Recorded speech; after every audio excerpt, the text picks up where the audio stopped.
Welcome to Memoriam.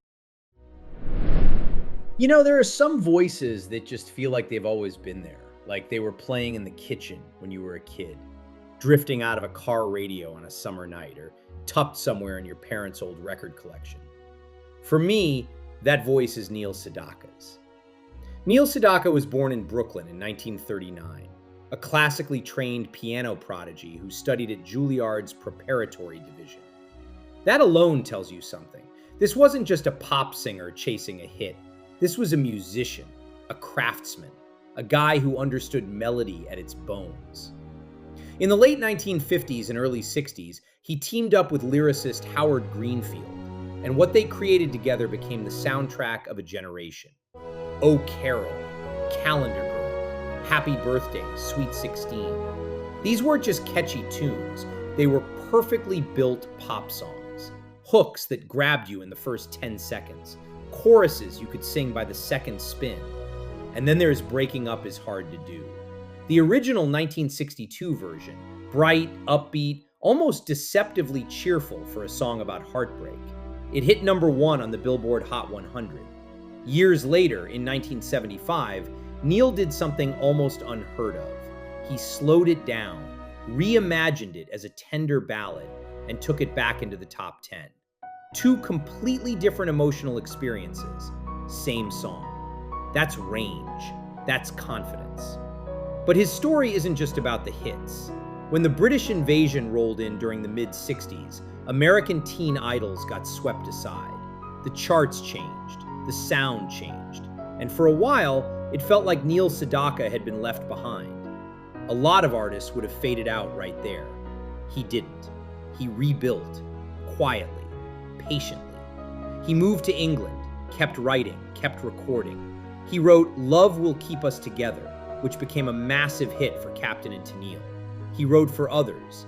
He stayed in the game. And then, in the 1970s, he came roaring back. Laughter in the Rain, Bad Blood, The Hungry Years. That run in the mid-70s wasn't nostalgia, it was reinvention. Bad Blood went to #1. Laughter in the Rain felt lush, mature, cinematic.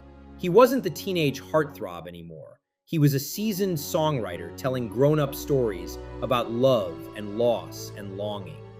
What I've always admired about Neil Sedaka is the durability, the humility, the willingness to adapt without losing who he was.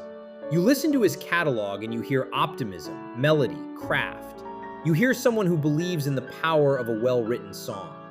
And beyond the charts, beyond the Billboard numbers, there's something deeply human about his music.